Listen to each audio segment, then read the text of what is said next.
Good evening, everybody. Welcome to, oh, they're working really well today. I love that. Welcome to our budget hearing, our May meeting. Pursuant to the Open Public Meeting Act of Chapter 231, Public Law of 1975, this meeting notice was sent to the Asbury Park Press on April 16th, 2025, and has been duly advertised in the Asbury Park Press issue of April 21st, 2025. All municipal clerks of the townships, the boroughs within the Freehold Regional High School District been duly notified, and the requirements for this posting was met on April 22nd, 2025. Can you please rise and join me in the pledge? Antonio? I pledge allegiance to the flag of the United States of America and to the republic for which it stands, one nation, under God, indivisible, with liberty and justice for all. Thank you, Antonio. Mr. Scott, any changes to the executive? Did you want to do roll call? Oh, yes, let's do roll call. Roll call? Good evening, everyone. Mr. Escatolo. Here. Ms. Bruno. Here. Mrs. Capiello. Here. Ms. Butcher Farkas. Here. Mrs. Higley. Here. Mrs. Lavin. Here. Ms. McCobb. Here. Mr. Messinger. Here. Mr. Bruno. Yes, I'm here. Thank you. Sorry. Trying to read on my career. Mr. Siano, Yes, To the sorry. executive Sorry, it was agenda? yes. In addition to the items that were noted on the agenda, it was pre-printed prior to the start of the meeting. The board discussed, for exception number 7, tax levy incentive program in the 2026 fiscal year budget. The board discussed also, and that's an exception, the matter under agency docket number 2024-36429. The board also discussed the Englishtown Unified Planning and Zoning Board meeting scheduled for May 13th. And the board also discussed the bus depot lease. In addition, exception number 3, the board discussed the student discipline report. And for exception number 8, the board discussed personnel items as noted on tonight's agenda. Thank you. Madam. One more. you have I'm sorry, one Go more, I'm ahead. sorry. Go right to And it. for, I'm sorry, I missed one. And for number 8, also the superintendent evaluation process. That's all, sorry. Okay. I was gonna wait for you to say that's all. May I have a motion to approve April 10th special meeting? Motion. Second. Mr. Cobb's got yellow. Any discussion, board? Not hearing any discussion, roll call?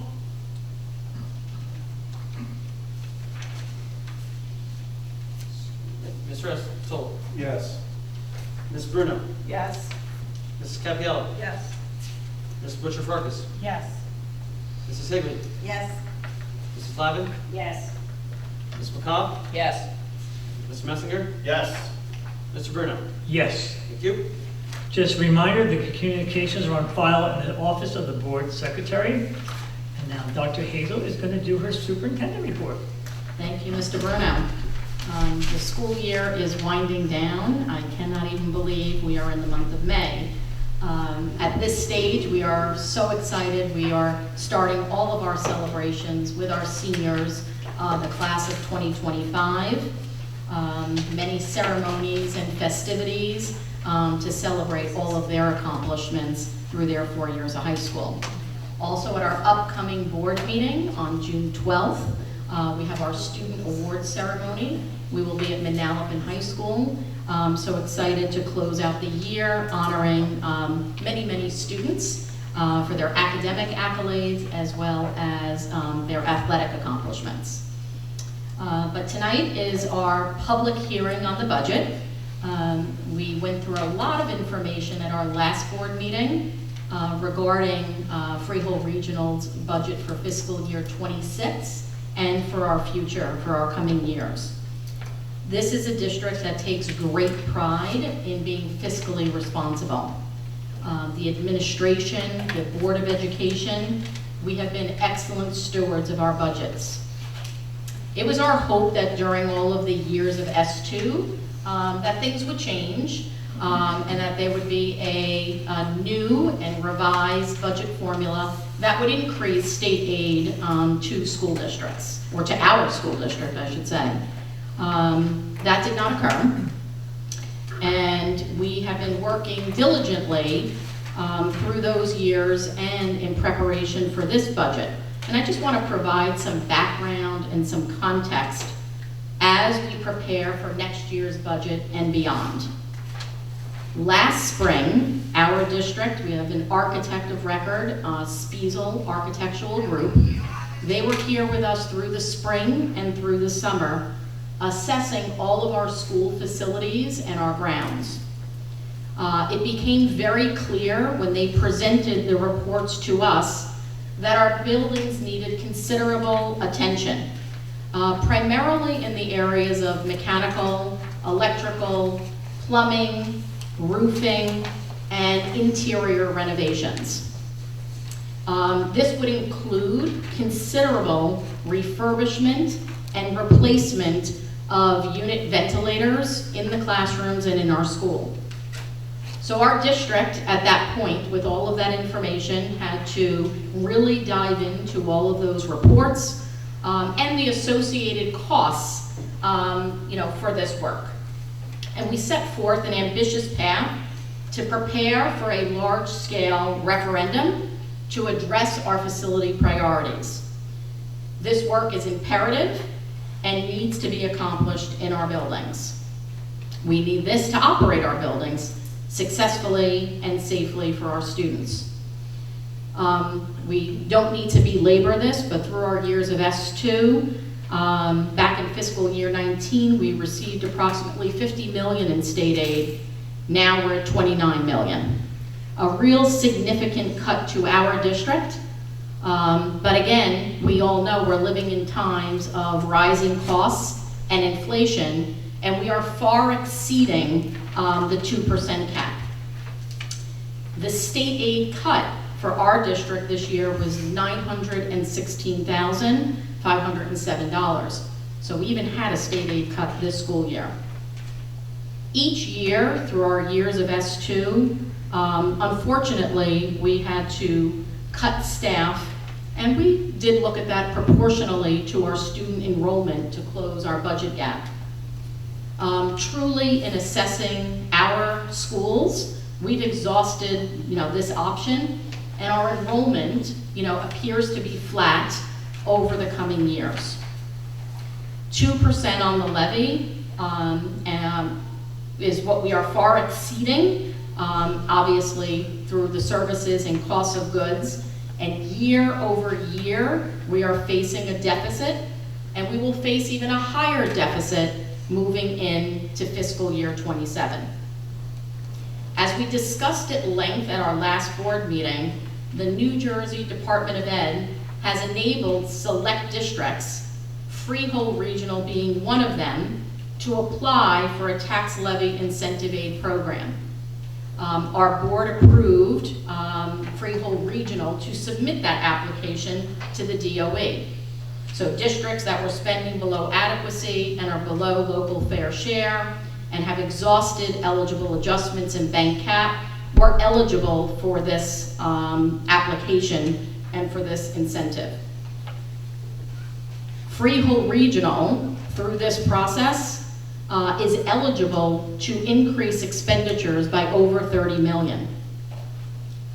Right now, the DOE is in receipt of our application, and we look to pass a budget that encompasses an increase on the tax levy of $19 million. Again, eligible for 30, Freehold Regional, we are looking for $19 million. Plus, we will also receive the tax levy incentive aid at the maximum amount of $1 million for one time in fiscal year 26.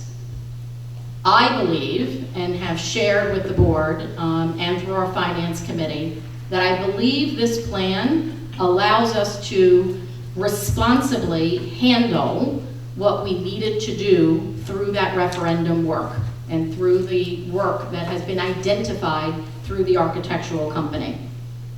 This is our best way to manage our risk and to do what we need for the students of the Freehold Regional High School District.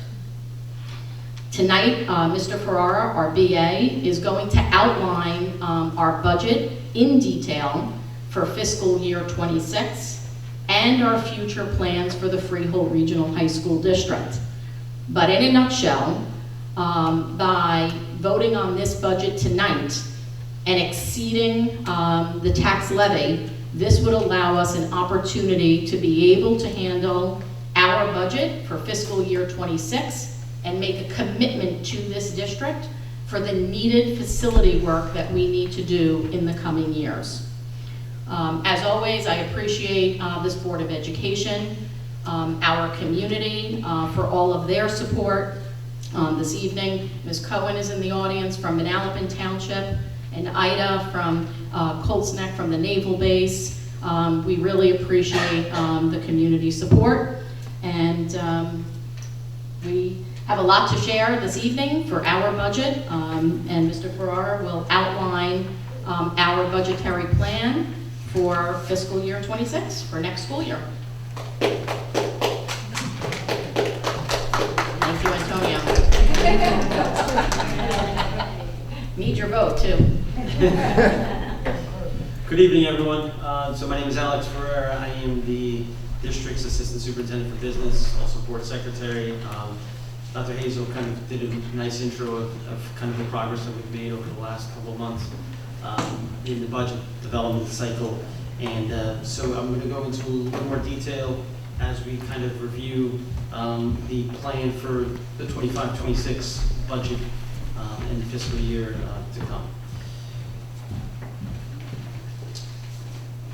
All right. So for the most part, this is kind of just a rough outline of what we're going to discuss tonight. The terminology and other kind of aspects of the presentation will go into various levels of detail, and then obviously at the end I'll turn it over to Mr. Brito in case the board has any questions.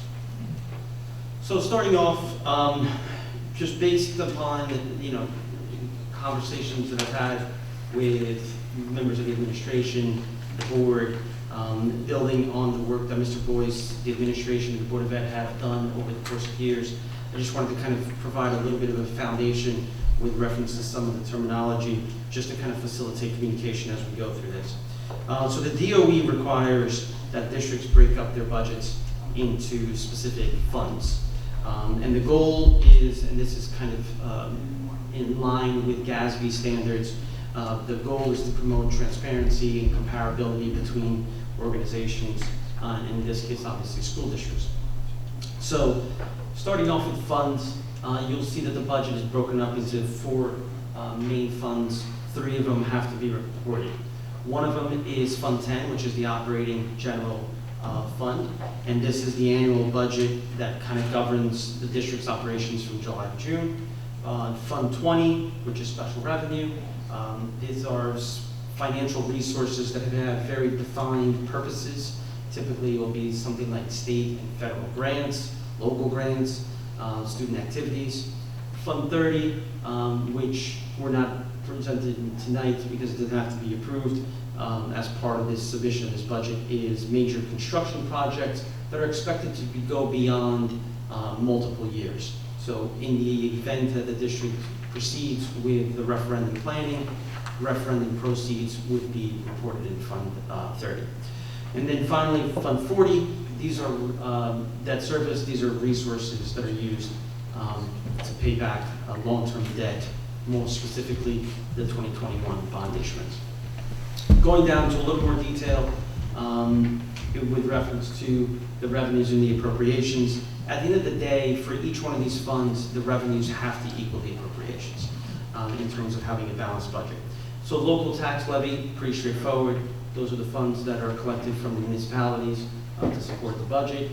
State aid, like we've talked about, and we will get into a little more detail in terms of kind of the trend of state aid over the last 10 years.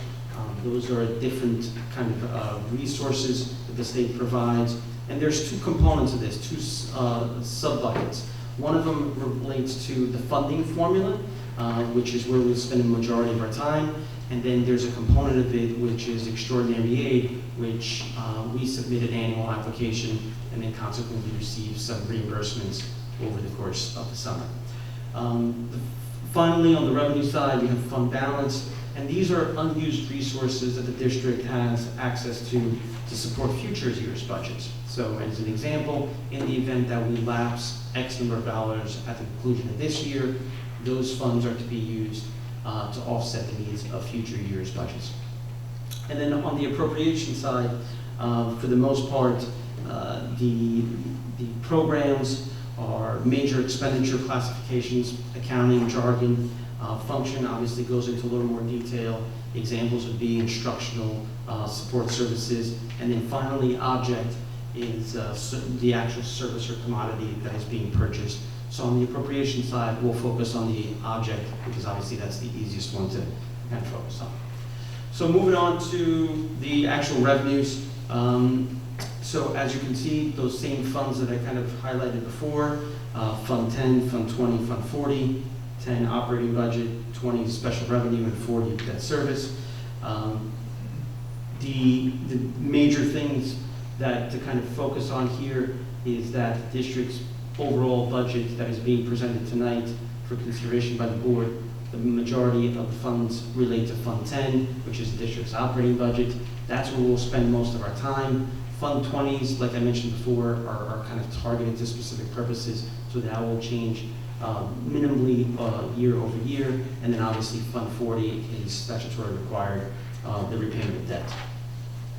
So as we kind of break down a little bit further in terms of kind of revenue sources, the proposed budget actually has the tax levy increase, like Dr. Hazel kind of outlined, with the tax levy incentive aid. I'll talk about that a little bit more in case for folks that were not able to be present or haven't watched the video on the district website with reference to the presentation that we did at the last meeting. As you can see, the tax levy increase would be a one-time increase of 13.5%. On the tuition, a slight increase dollar-wise. It seems like a high percentage, but for the most part, from a dollar standpoint, pretty straightforward. Those are just kind of anticipated an additional tuition dollars that we might be able to kind of bring in as a result of incoming students. Miscellaneous revenue. This one seems, once again, another one that kind of seems a little bit off. And basically what this is primarily interest that the district kind of collects and other kinds of components that are not kind of, they'll fall evenly into kind of another bucket. One thing that is kind of skewing the 24-25 number are the encumbrances that rolled over from the 23 to 24 year. So, but other than that, the numbers are kind of pretty flat year to year. State aid, like Dr. Hazel mentioned, the district accounts for not only the $916,000 that we lost in state aid, but also the anticipated extraordinary aid application that we're going to be submitting later this spring. And then in addition to that, the $1 million match that is part of the tax levy incentive aid application. So the program basically says that if the district were to increase the tax levy up to the adequacy budget, and like I said, I'll get into a little more detail in a little bit, for the most part, the state will match 5% of those dollars up to $1 million. Federal grants, the big reduction there relates to special education Medicaid initiative funds. They are completely reworking the formula of how they allocate those funds for eligible students. Bless you. So that we're seeing kind of a big drop there. And then finally, fund balance. And this is something that we've kind of talked about a little bit in previous meetings, where the concern is just the ability to regenerate that money year after year. And fund balance has a direct correlation to unused dollars that we have from the subsequent year. So the ability in terms of kind of having these conversations with other kind of finance professionals and kind of colleagues, as well as our own auditor, the target is that we can allocate a fund balance that we feel is responsible for kind of recurring kind of long-term kind of implementation. And then finally, reserves. The major change there is that for this 25-26, we are projecting 2 reserve withdrawals. One of them is $750,000 for 2 capital projects, outlined also in the resolution tonight, and then $130,000 for maintenance reserve to just overall support the maintenance, the facilities maintenance budget. Both of those numbers represent about 10% of the existing balances of the accounts. Now, state aid, this is something that, you know, we've shared before. Obviously, prior to me, Mr. Boyce kind of, you know, went into a lot of detail to kind of be able to kind of outline kind of this trend. So for the most part, the last 7 years, that's where the district has seen the greatest decline, and that's primarily as a result of the S2 budget cuts and the formula aid cuts, excuse me. So the interesting thing here, especially for projected for 26, the district kind of did away with the whole idea about equalization aid. The intention there is that as the conclusion of S2 was sunsetting in essence, that the state kind of reallocated the funds into the other buckets. Now, so what does that basically mean for the district? So for most districts that have seen kind of state aid cuts over the last 7 years, what the tendency has been is that as the district has kind of made cuts, and as we've seen in kind of some of our neighboring districts, including Toms River and Jackson and Middletown, we're not that far behind in terms of kind of where we stand with reference to the impact to the district's operations. But what this graph basically shows is that over the course of that roughly same 10-year period, that the district's local tax levy has had to pick up a bigger share of the district's budget. And that's kind of one of those critical components of this, because at the normal pacing, the 2% tax levy, and I share this kind of, you know, very straightforward with people, is death by 1,000 cuts. And the reason that I say that is because the 2% tax levy, as a taxpayer, I could definitely appreciate what the intention was. They obviously, certain costs were kind of out of control, certain municipalities' tax rates were out of control, and I respect all that. Now that said, 2% on those revenues will never equate to the average of the last 20 years, which is roughly a 2.4% consumer price index.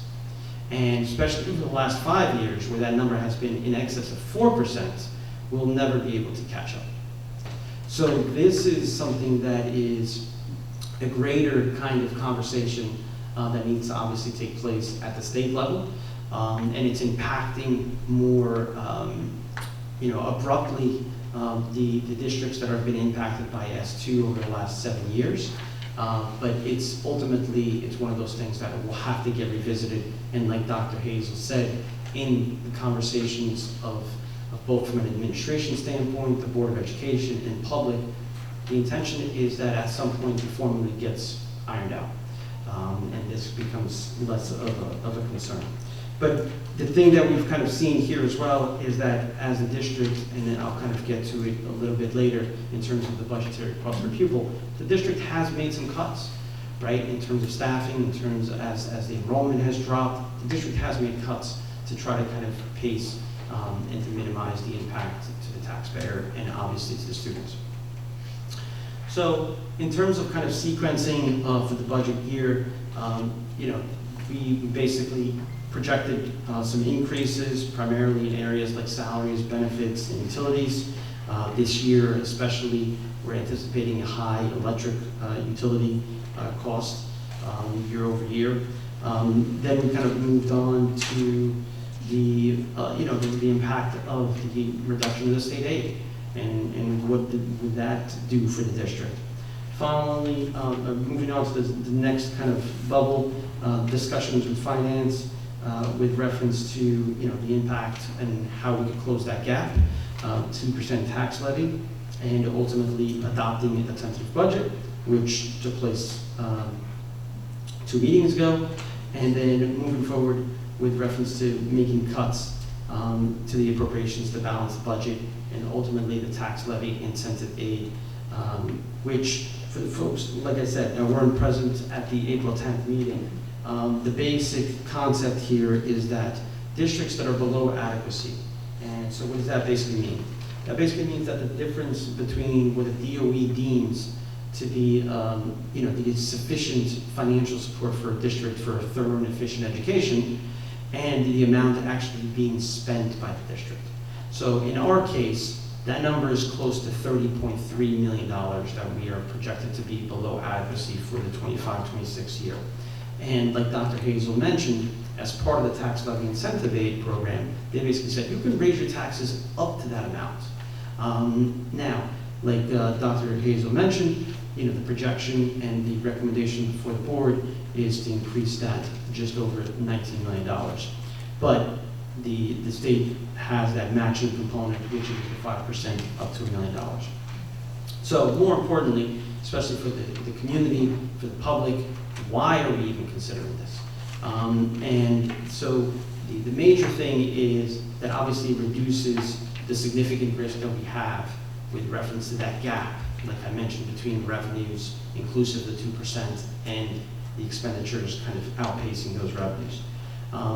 We basically would eliminate the need for a the need for a referendum that is large in scale and possibly over the next decade. So we can obviously take those funds, dedicated, commit to using those funds for the purposes of taking and addressing our underfunded and aging infrastructure. And this is something that the district, meaning administration, that we're proposing to the board, we would basically, in partnership, kind of commit to that over the next decade, in essence, to kind of minimize the risk for that referendum. So that's the reason why that tax levy incentive aid program is being considered, and then consequently the recommendation for tonight. As we move over to appropriations, the administration is proposing the budget that obviously takes into consideration the tax levy incentive aid program that we talked about. This is basically the breakdown by object code, which is one of the terms that I kind of talked about before, which is the most basic kind of metric that the DOE requires us to report on, which is the service or commodity being purchased. So in terms of kind of some of the highlights, we see that the majority of our dollars are in salaries and benefits. For FY26, that number equates to about 64%. The average probably throughout the state is anywhere between low 70s and 80%. As compared to the 25 made up about 70% of those dollars, right? So the major driver here that you see is primarily the heavy focus by the district on equipment. So equipment, what does that basically mean? That talks about not only instructional equipment, that, things that happen in the classroom, as well as the facilities and HVAC improvements that we were talking about in supporting kind of on a consistent basis. Now, in terms of kind of what's in the budget, so the major kind of delineation here is with the 2% tax levy cap. We probably would be looking at reducing about 15 positions, reduction in state and support services. Obviously, it's assuming some additional risk with reference to health benefits. This is an area that the district has been able to kind of navigate a little more successfully over the last few years, primarily because we're out of the state plan, we're self-insured, we could kind of minimize some of those third-party costs, middleman types of costs, but we are seeing that pressure for 25-26, and part of that pressure comes on the back of prescription drugs. It's not, it shouldn't come as a surprise to folks that are kind of either in that field or kind of just aware of the role of some of these prescription drugs and the costs that the insurance plans are picking up. Had we been in the state plan, we would be seeing double-digit increases on health benefits, on both medical, prescription, and dental is kind of a little calmer, that market, in that industry, but definitely medical and prescription. So the additional risk would be, like we talked about with reference to, on this same, if we kind of went with a just 2% model, dependency on generating surplus and fund balance that we talked about, and then also leasing versus purchasing primarily of technology equipment. And this is one of those things that the district has tried to stay away from as much as possible, for two reasons. One of them, once you get into the leasing cycle, it's hard to get out of it, right? And then the second component is just the added cost that on an annual basis, you're incurring finance charges. So it would be just added cost and more pressure on the budget. So in terms of kind of the proposed budget with the inclusion of the tax levy incentive aid, 10 of those 15 staff are being restored. Increase in mental health support services, obviously the upgrades to facilities, HVAC, instructional spaces, primarily targeting science classrooms, instructional support and materials that obviously would be close to the students. And then the last piece is also within the capital projects, we have 2 gym floors at 2 buildings. Now moving on to the comparative piece here, right? So every year the state, the Department of Education releases the taxpayer guide to educational spending. And the actual naming convention has kind of changed a little bit over the last decade or so, but for the most part, this is an area that Freehold Regional, as the largest 9 to 12 district in the state, always takes advantage of kind of some cost-saving mechanisms just because of our size and our operation. And for the most part, and I shared some information with the board with reference to a couple of other kinds of indicators, because each one of these is kind of its own indicator. This one specifically is the general total budgetary cost per pupil. But if we were to look at things like legal and administration, we would fare very, very well. So this trend that you see here in terms of how we compare to not only the state average and median, but also the other 9 to 12 districts, as well as Monmouth County, that trend is pretty historically sound. And in terms of kind of for future years, as part of the administration kind of trying to maintain an efficient kind of operation, this is not expected to change all that much. Because ultimately that's, and I know that Mr. Boyce has stood here in the past and basically said when the state looks for models for regional districts, we should be at the top of that list. If nothing else, just because of the large academic programs that we have, and obviously the value for the community. So the one thing that we get not necessarily criticized, but we get questioned on periodically is to say, hey, what adjustments has the district made over the course of the loss of enrollment? So just to kind of give some perspective, in 2008, that's when the district kind of had its largest kind of enrollment. The average daily enrollment in 2008 was close to 11,700 kids. If you count the share time kids, that definitely was over 12,000. And in 2024, we're just under 10,000.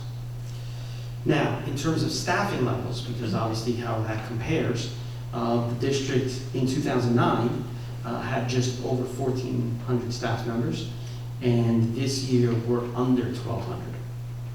So for the most part, as if you were to look at these tables year over year over the last 7, 10, maybe 15 years, like I said, these trends are pretty consistent.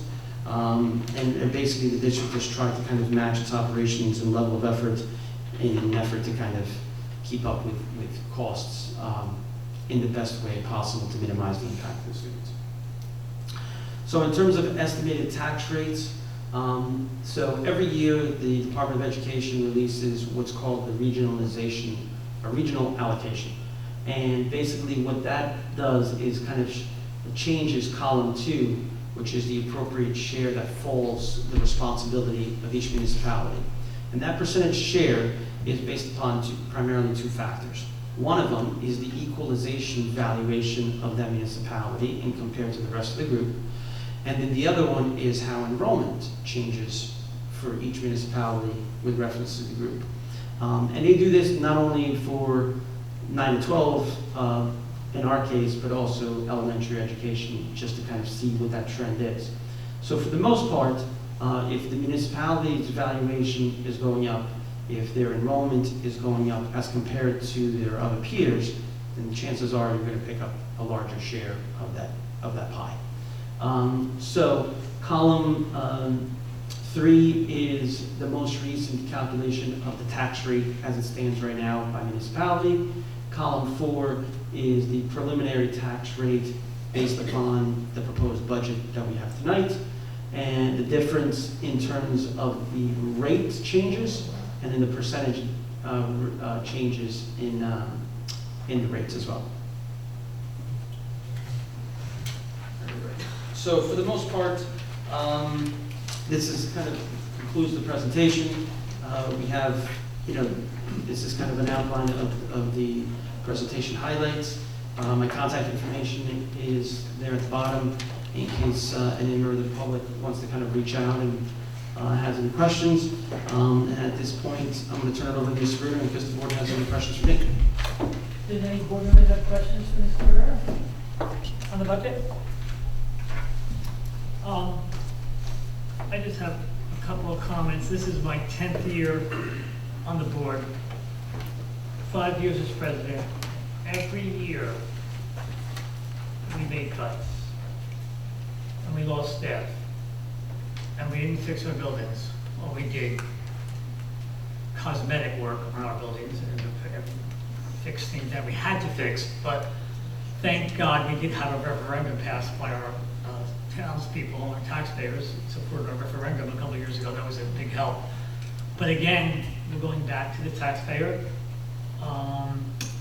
for the tax levy, like we did in July, and we have to, because we are not going to become those schools that you mentioned. As long as I'm around, we cannot become those schools. We cannot discuss closing buildings. The staff enrollment, that has to do with what's going on in the county and who's attending our schools. But we need to keep our schools elite, and we need to keep our schools competitive. And someday I'm going to sell my house and move. And I need to have a good school system. And Freehold Regional is one of the best. And I'm sure most of the taxpayers in Howe would agree.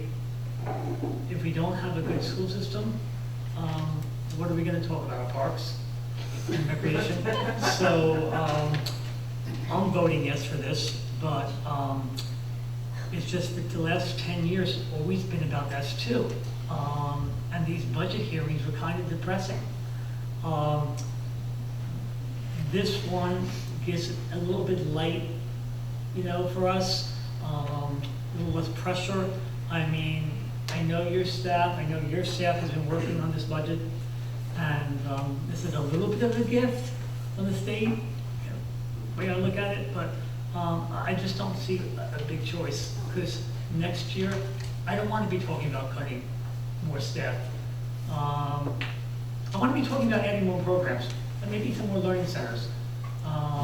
We're so unique, and we got to keep this district going forward.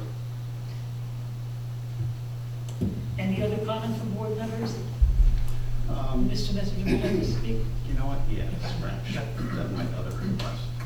Okay, first off, Alex, I want to thank you for the fiscal outlook report that you had sent us, because it was just a phenomenal report, and I didn't really have to do any work researching what's transpired in the past, because you basically presented it all in one phenomenal document. So kudos for you.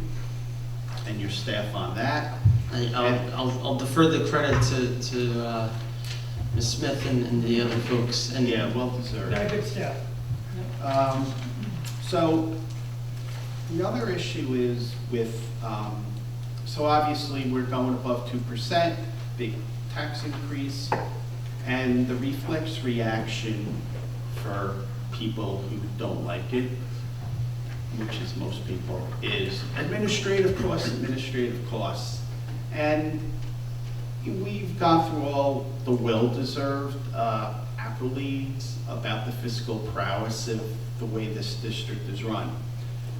So I want to just look at the administrative costs, because that's when people always say you got to cut those costs and fire administrators. So basically, the administrative costs in this district are $1,663 per pupil.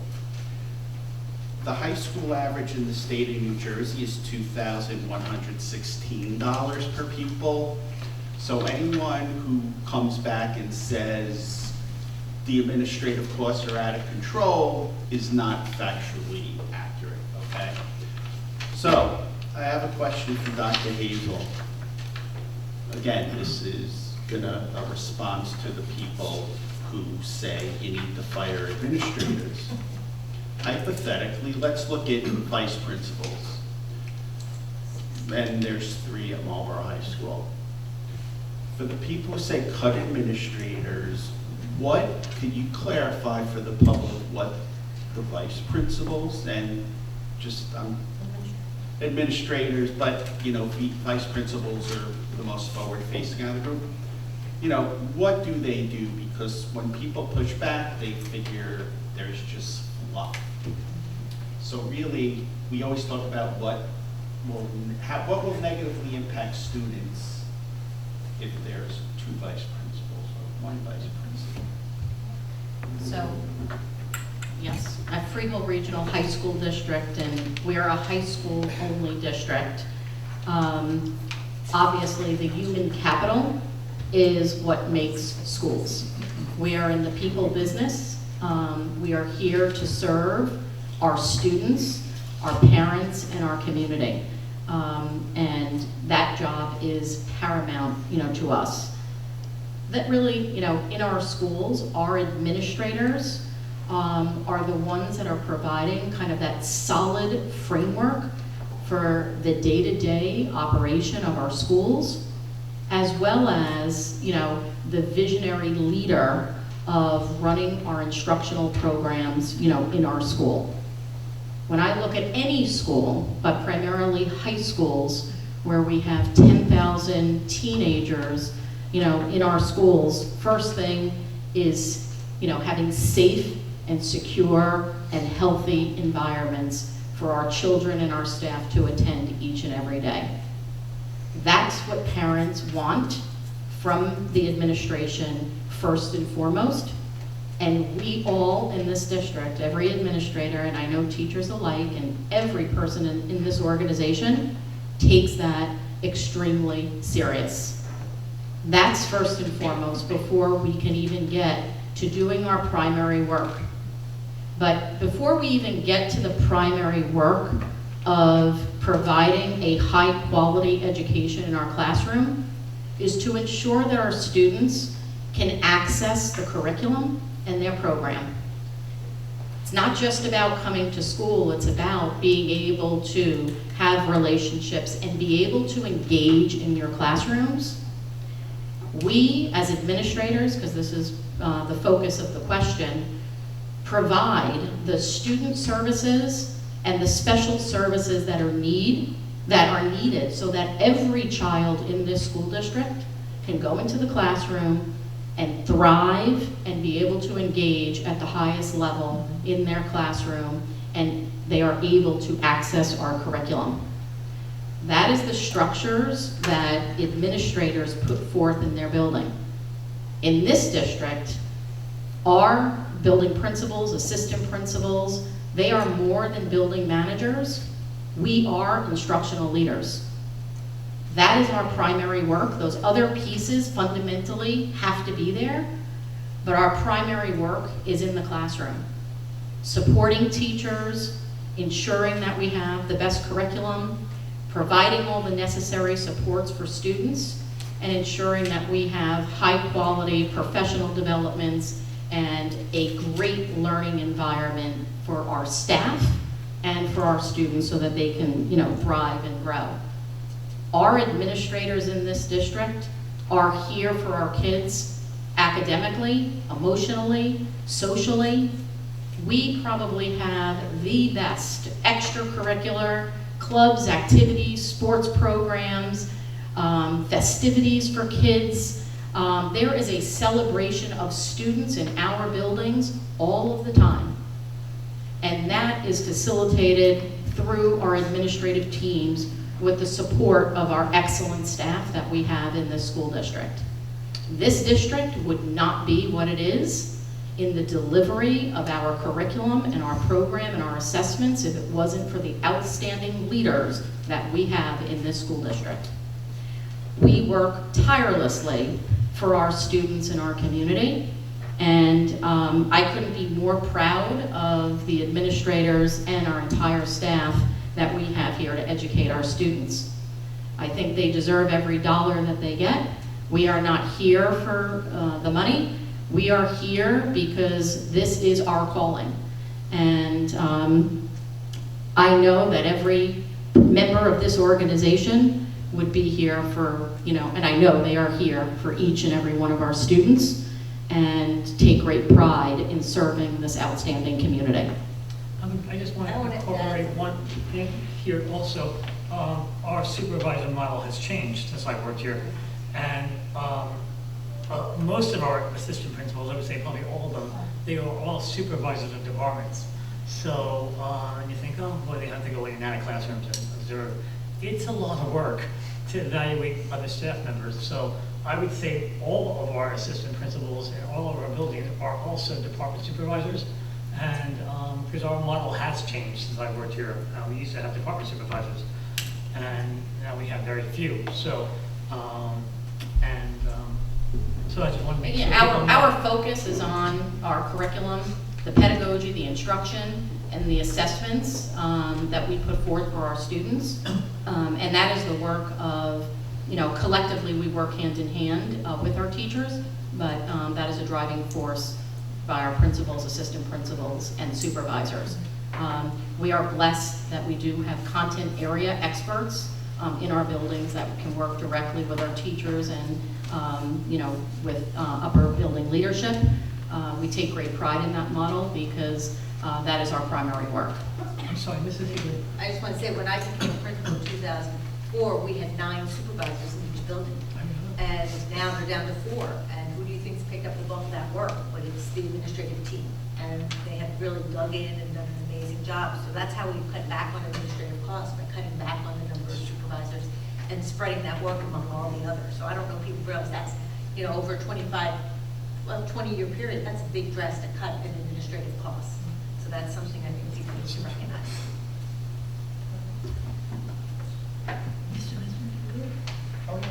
Any other board members' comments? Anybody else would like to make a comment on our budget? We don't have anyone that signed up tonight to have public notice, but anyone who would like to talk about the budget? Mr. Ferrera, good job.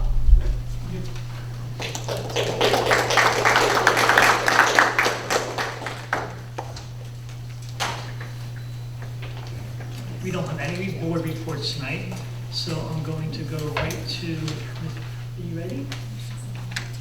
We just go there. All right. Any changes to the agenda? Yes, Mr. Furno, we do have some changes that I will read into the record. On G2, approval of retirements, be resolved that the following retirements be approved as recommended by the superintendent of schools.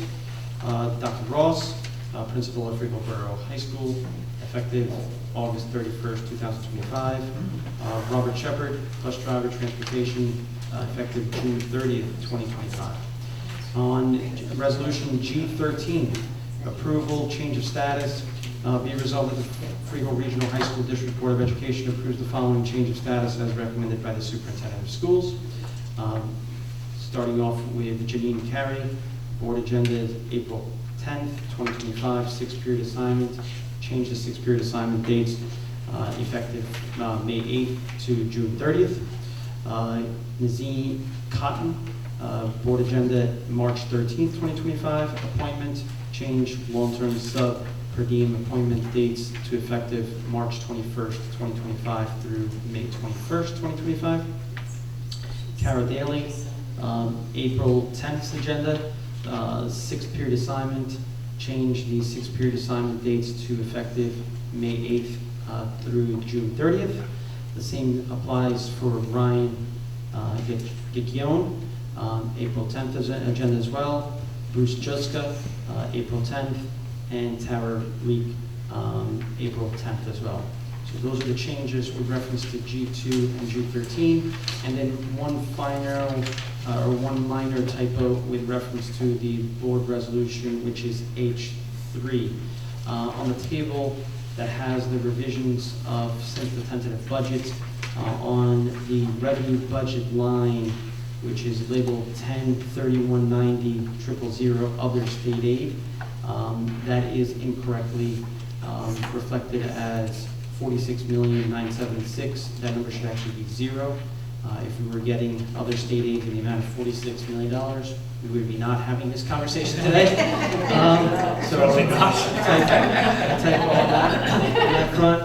So the final budget for that line is going to be $1 million, which reflects the anticipated $1 million of the matching funds that the state's going to offer. And then the last column, the change obviously is $1 million. The reflective totals will now change to 169,287,806, and in the final budget, 189,368,097. Like I identified before, I apologize for the change and the edit. As I kind of noted before, and Dr. Hazel kind of alluded to before, this whole tax levy incentive aid, we've had to kind of pivot several times in terms of numbers and resolutions and tables and stuff like that. So I apologize for the typos with reference to that. Thank you. May I have a motion to approve G1 through G17? Motion. Second. Any discussion, board? Yes, I would like to just say, in regards to Beth English, I just want to give a shout out to Manalapan, how amazing she was when she came to Manalapan. She's really changed our programs around, the community around, and she'll be missed, but I know that she'll do a wonderful job at her new place. Great. Any discussion? Roll call, please. Mr. Russell. Yes. Ms. Bruno. Yes. Mrs. Capiello. Okay. Yes on everything, except I have some abstentions on G4. To Michael Capiello, Christine Jenner, Brian Post, Pete Meehan, Craig Chern, and Jeremy Broverman. Okay, thank you. Ms. Busher-Farkas. Yes. Mrs. Higley. Yes, but have some patience, I have a few abstentions. I extended Howe High School to Joanne Becker, Matthew Colson, Christina Aquavella, Pete Meehan, Craig Chern, Christine Jenner, Brian Post, and Jeremy Broverman. At Freehold Township, Carol FRHSD, Rachel Golf, Michael Matthews, Joshua Mell, Shabri Dow, Michael Dillon, Leanne Reckenwald, and Alicia Celso. At Manalapan High School, Chris Provo and Sean Curry.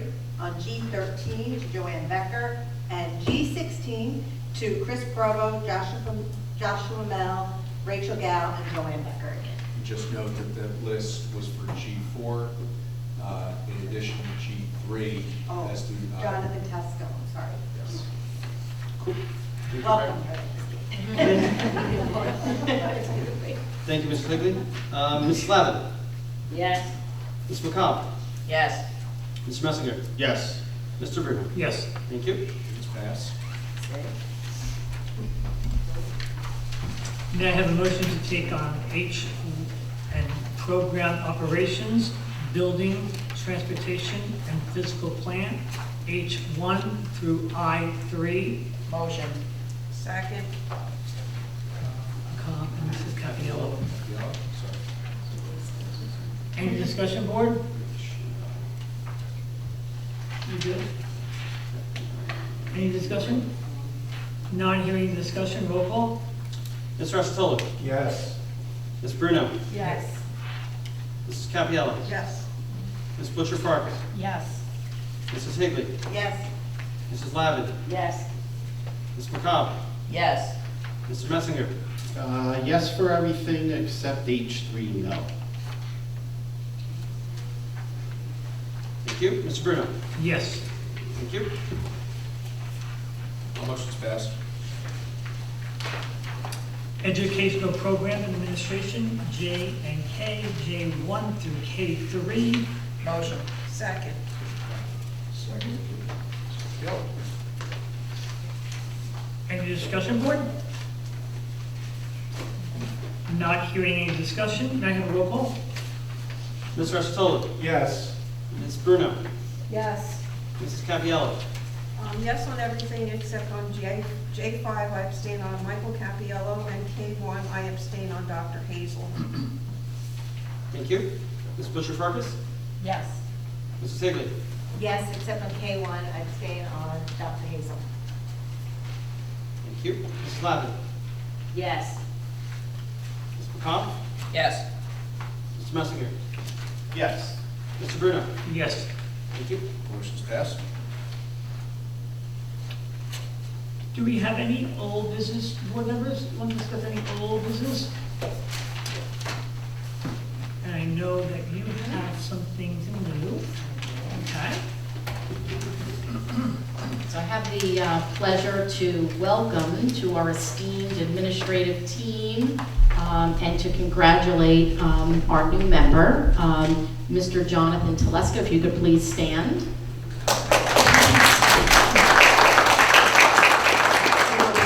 The new assistant principal at Freehold Township High School, actually replacing Mr. Michael Dillon. Mr. Teleska comes with us, an experienced high school assistant principal, has been an educator since 2001. I know before your administrative work, you were a high school as well as a middle school teacher, and also involved in coaching and athletics, was an athletic coordinator as well.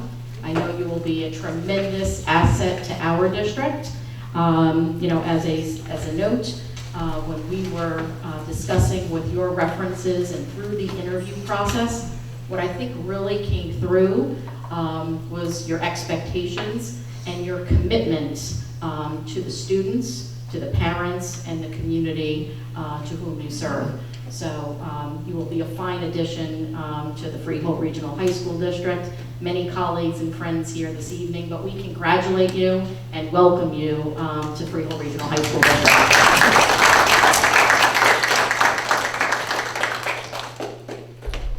Also, I'd like to recognize a colleague and friend, Dr. Ross. I see you back there. Please stand.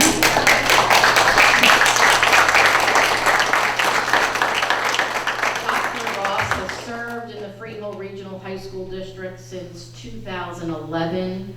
Started as an assistant principal at Manalapan High School, and is presently, as all of you know, the principal of Freehold High School. This evening, the board accepted your retirement. I know it's bittersweet, but you have served a long time in public education, from a teacher to a building principal. I know we're a central office supervisor. You've really done it all. A professor at the university level as well. Lavetta, you have a commitment and care for the students and the community in which you serve. I know you have a couple of months left with us and through the summer, and will definitely guide and help us as we find the next principal for Freehold High School. Your school is a full Title I school. You have done great work there to serve the students in the community. We're going to miss you. This is just the beginning of all the celebrations, but I just wanted to recognize you here this evening because we accepted your retirement. So a credit to you and your full team over at the school for the outstanding work that you've done serving and leading Freehold High School. I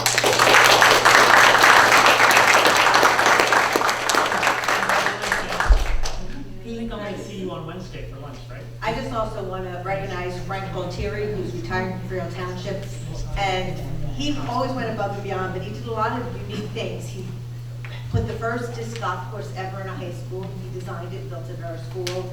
He made gaga courts, outdoor volleyball nets. He's the one that first brought pickleball years ago, before I ever heard of pickleball to our district. And he was always very innovative in using new things, and new ways to keep the kids engaged and involved. And he's going to be a great loss to the school, but I congratulate him on his retirement. Very nice.